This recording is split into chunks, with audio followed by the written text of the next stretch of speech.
Olá, estamos começando mais um episódio do Porta Estreita. Eu sou o Alberto Júnior e esse é o episódio de número 3. Que bom ter você aqui conosco. Hoje nós vamos explorar a terceira lição deste trimestre, que trata do que significa agradar a Deus. Esse tema é fascinante, porque à primeira vista pode parecer impossível agradar a Deus. Será que a gente consegue agradar a Deus? Como que nós podemos fazer para agradar a Deus se nós somos tão limitados e pecadores? Podemos, será, agradar a um Deus perfeito e santo? No entanto, a lição ela nos revela uma verdade transformadora. Deus, ele se alegra conosco, mesmo em nossa condição humana. E o desejo de Deus é o desejo de ter um relacionamento íntimo conosco. O nosso verso para memorizar está em Sofonias, capítulo 3, no versículo 17.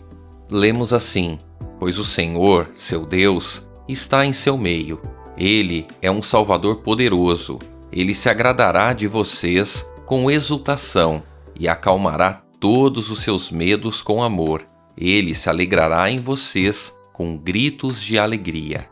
Imagine Deus não apenas nos observando de longe, mas tente imaginar Deus vivendo no meio de nós, como nosso Salvador poderoso. E Ele não faz isso de forma indiferente.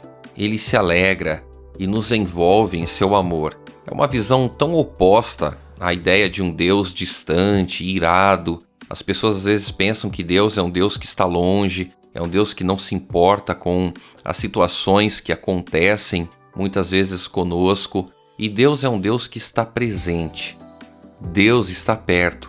Ele celebra conosco. Quando entendemos isso, nós percebemos o quanto somos valiosos para Deus. Hoje nós vamos explorar como Deus demonstra o seu amor e prazer em nós, o que significa agradá-lo e como viver de forma que reflita esse amor. Pegue a sua Bíblia, um caderno para anotações e vamos juntos. O valor de cada pessoa aos olhos de Deus. Eu quero começar com uma das histórias mais conhecidas e impactantes da Bíblia, a parábola do filho pródigo, encontrada em Lucas no capítulo 15. Essa história não apenas ilustra o amor de Deus por nós, mas também destaca o valor imensurável que cada pessoa tem aos olhos do Pai Celestial. O filho pródigo. Você já parou para pensar no significado da atitude do filho mais novo? Ele rejeita o pai, exige a sua herança, algo que era extremamente insultante naquela cultura, e parte para uma vida de desperdício. Ele chega ao fundo do poço e, quando decide voltar, ele faz isso pensando em ser aceito apenas como servo. Mas o que acontece? O pai o vê ao longe, corre até ele, abraça-o e celebra o seu retorno. Ele não apenas o aceita de volta, mas restaura sua dignidade como filho, colocando nele um anel, sandálias e roupas novas. Que demonstração de graça e amor, não é verdade? Nós temos aqui também algumas lições do irmão mais velho. O irmão mais velho, por outro lado, ele reage com ressentimento. Ele vê a celebração como injusta, porque ele sempre esteve lá obedecendo ao pai, e isso não nos soa familiar? Quantas vezes nós olhamos para alguém que se desvia e depois é acolhido e pensamos: mas eu sempre estive aqui sendo fiel. Essa história nos desafia a reavaliar nossa visão de justiça e graça. Deus, ele valoriza cada pessoa, independentemente de sua trajetória. E nós? Será que estamos dispostos a refletir esse mesmo amor, valorizando e acolhendo aqueles que aos olhos humanos parecem perdidos? Talvez seja um colega de trabalho, um familiar ou até um amigo que precisa de uma palavra de encorajamento hoje. A alegria de Deus em nós. Agora que entendemos o valor que Deus nos dá, vamos falar sobre a alegria de Deus em nós. Em Sofonias capítulo 3, no verso 17, nós lemos que Ele se alegrará em vocês com gritos de alegria. É uma imagem poderosa porque mostra um Deus ativo em nossa redenção, que não apenas nos salva, mas celebra conosco. Deus, ele está no meio do seu povo. Essa ideia de Deus no meio de seu povo é central em toda a Bíblia. Desde o Jardim do Éden até o Apocalipse, nós vemos Deus buscando habitar com suas criaturas.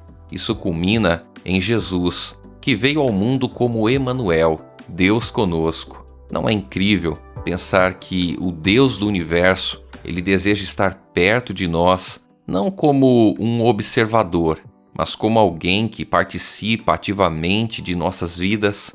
Nós podemos ver uma ligação disso com Isaías capítulo 62, no verso 4. Outro texto lindíssimo, onde Deus diz que seu prazer está em nós. Ele usa uma analogia de casamento para descrever sua relação com o seu povo. Que diferença isso faz na forma como vemos a nós mesmos? E como respondemos a esse amor? Com louvor. O Salmo 149, verso 4 diz que o Senhor ele se agrada do seu povo. Louvar a Deus não é apenas um dever, é uma forma de expressarmos nosso reconhecimento por quem Ele é. Tente fazer do louvor uma parte regular de sua rotina. Pode ser ao dirigir, ao cozinhar ou em um momento devocional silencioso.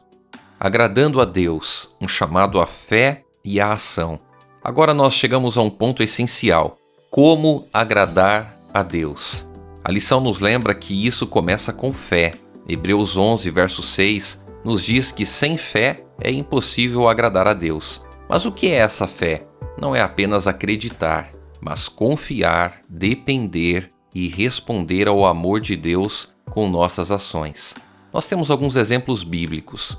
Romanos capítulo 5, verso 8, nos lembra que Deus demonstrou seu amor por nós, enviando Cristo para morrer quando ainda éramos pecadores. Isso significa que a iniciativa é sempre de Deus. Ele nos ama primeiro. Em resposta, nós somos chamados a viver pela fé, como Abraão, Noé e tantos outros exemplos bíblicos. Nós podemos ter também algumas práticas que agradam a Deus. A prática de louvar e também de agradecer a Deus. Fazer o bem e compartilhar com os outros. Essas ações podem parecer pequenas, mas são como presentes de uma criança para seus pais. Lembra da introdução da lição? Com um menino entregando um presente mal embrulhado ao pai? Deus recebe nossas ações imperfeitas com amor, porque Ele vê a intenção por trás delas. Deus, Ele conhece o nosso coração. Ele sabe exatamente cada intenção que temos. Por isso, nós não podemos esconder absolutamente nada de Deus, porque Deus conhece todas as coisas. Deus, nosso mediador e fonte de esperança.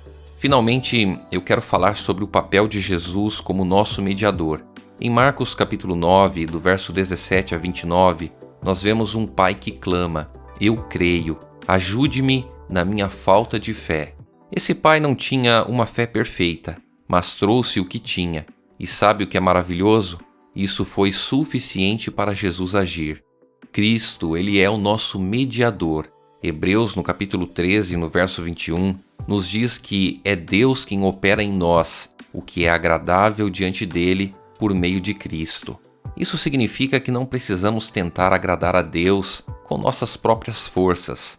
Jesus é quem nos capacita a viver de forma que agrada ao Pai. Podemos ter esperança em tempos difíceis. Se você está passando por um momento difícil, lembre-se, Deus está ao seu lado. Ele entende as suas lutas e, mais importante, Ele aceita até mesmo a menor demonstração de fé. Você pode orar: "Senhor, eu creio, mas ajuda-me a crer mais." Eu gostaria de encerrar esse episódio com algumas perguntas para a nossa reflexão. Como podemos refletir o valor que Deus dá às pessoas, especialmente aquelas que julgamos ser diferentes de nós? Será que estamos confiando em nossa própria força para agradar a Deus ou dependemos de Cristo? Como que o louvor e a gratidão podem transformar nossa maneira de viver? Tente refletir nessas perguntas e tente sempre buscar a vontade de Deus para a sua vida. Nós temos um desafio nessa semana. Tente encontrar uma oportunidade para demonstrar amor a alguém. Pode ser algo pequeno, como um elogio sincero, ou um gesto mais significativo, como ajudar alguém em necessidade. faça isso com a intenção de refletir o amor de Deus.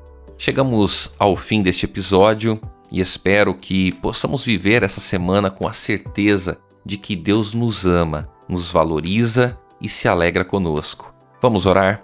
Querido Deus, obrigado, Senhor, porque o Senhor nos ama. Obrigado porque o Senhor nos valoriza e nós queremos nos entregar em Tuas mãos. Queremos viver de acordo com a Tua vontade, de acordo com o Teu querer. Que o Senhor nos abençoe e permaneça conosco. Em nome de Jesus. Amém. Que Deus abençoe você e nós nos encontraremos na próxima semana. Um grande abraço e até lá!